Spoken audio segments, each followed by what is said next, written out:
Parshat Dvarim Shabbat Chazon, we're days away from Tisha B'Av, and there are teachings that are often taught this time of the year because they're thematically relevant to the destruction of the temple, and therefore they're not really heard throughout most of the year, but they're heard now. One of those teachings is that any generation in which a temple is not rebuilt, it's if they've destroyed it. And I always thought this meant, how do you connect a generation living today to what took place so many hundreds of years ago? How do you feel that connection? How can you mourn something you never saw? So the rabbis tell you, actually, you by not having the temple rebuilt in your lifetime, you have participated in the destruction, and consequently you are, to some degree, responsible for what happened historically, because you are prolonging the destruction through your failures. And therefore we can reflect and introspect and feel some form of spiritual responsibility to what took place many hundreds of years ago.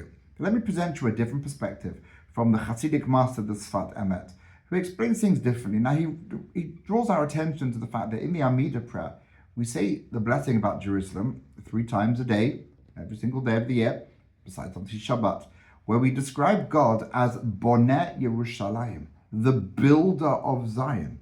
Not the one who will build in the future or who built in the past, but God is continually building. In what sense is God continually building? So he develops the idea that actually it's not that earlier generations were so wicked or we're that wicked, but actually this concept is that every generation is contributing. So we can look back and say, how can we possibly contribute? The temple wasn't built in a previous generation. They were full of the most lofty, spiritual, perfected human beings, tzaddikim and wonderful people whose service of God and their characters were so far above how we are today. How can it possibly be that I can contribute something? Or really, they were so bad compared to us today. But actually, no, it's not like that at all. We are all contributing. We are where we need to be for today. And in our generation, our time in history, there are certain challenges that make practicing Judaism both far easier than our ancestors had it, for opportunities that make it easier, but there are also challenges that make it so much more complicated. And what we manage to achieve in our Jewish lives today, that is our contribution to the Boneh Yerushalayim, to the ongoing building project of Yerushalayim, the Jerusalem, and the temple.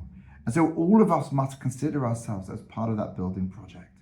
And every positive Jewish life choice we make, we succeed in restoring the glory to Yerushalayim and creating a world where that becomes a reality.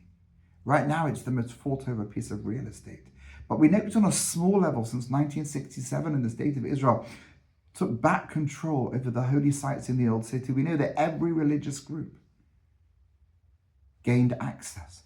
And we know what happened when our enemies had it, how they destroyed historic buildings, how they made it impossible to go to our holy places. So we understand that there's something very special about our connection to Jerusalem. It's the heart of the Jewish people. So this Shabbat Chazon, the Shabbat where we get the vision of Isaiah the prophet, but it's a Shabbat of vision of what world do you want to see? Do you want to see Jerusalem that is open and free to all people, with a faith community that recognizes the dignity of all people and the different paths that all people can take to the one true God? So let's keep building, and every positive Jewish experience we have contributes in the most beautiful way. Shabbat Shalom.